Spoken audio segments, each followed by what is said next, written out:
where in that moment you just felt so much joy. It was almost like I am created on purpose. This is what I was made to do.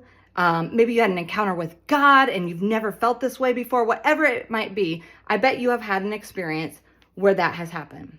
That happened for me on Saturday at my 828 retreat, where I was just full of just joy that God would choose me to lead a group of women deeper into knowing who they are, who they were created to be.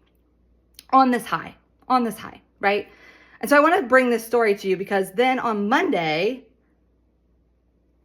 just like clockwork, how he works, there is a spiritual enemy that wants to come and rob and steal and kill every part of joy that you have in your life. And so wouldn't you know, he comes knocking on my door. Literally, the doorbell rings on Monday. I'm over the moon. I'm reflecting on photos. I'm in my happy place like I was born to do this. And I get a ring on the doorbell on Monday that says, you got a certified letter. It needs attention ASAP. Distraction, right? Immediately going into panic, worry.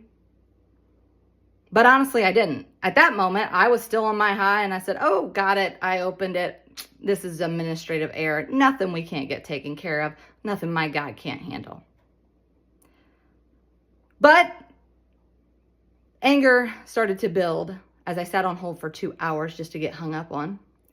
The next day, another 2 hours on hold, finally for somebody to answer that really wasn't very helpful at all.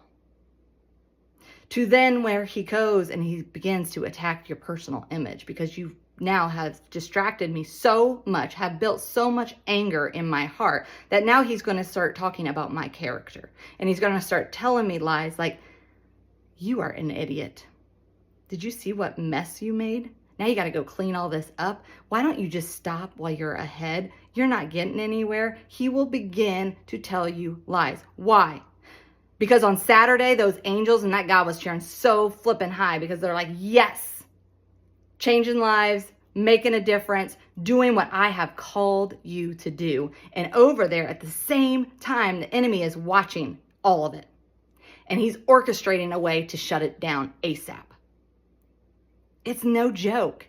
It is no joke. It's called spiritual warfare. It's a real thing. And I'm bringing it to your attention so you can be mindful of it. That when you feel so good and everything is going right and on purpose, don't be shocked when the enemy comes and he tries to invade and he's going to tell you a bunch of lies to get you off course. That's his main goal, is to get you off course from what you were born and created to do. Don't let him do it.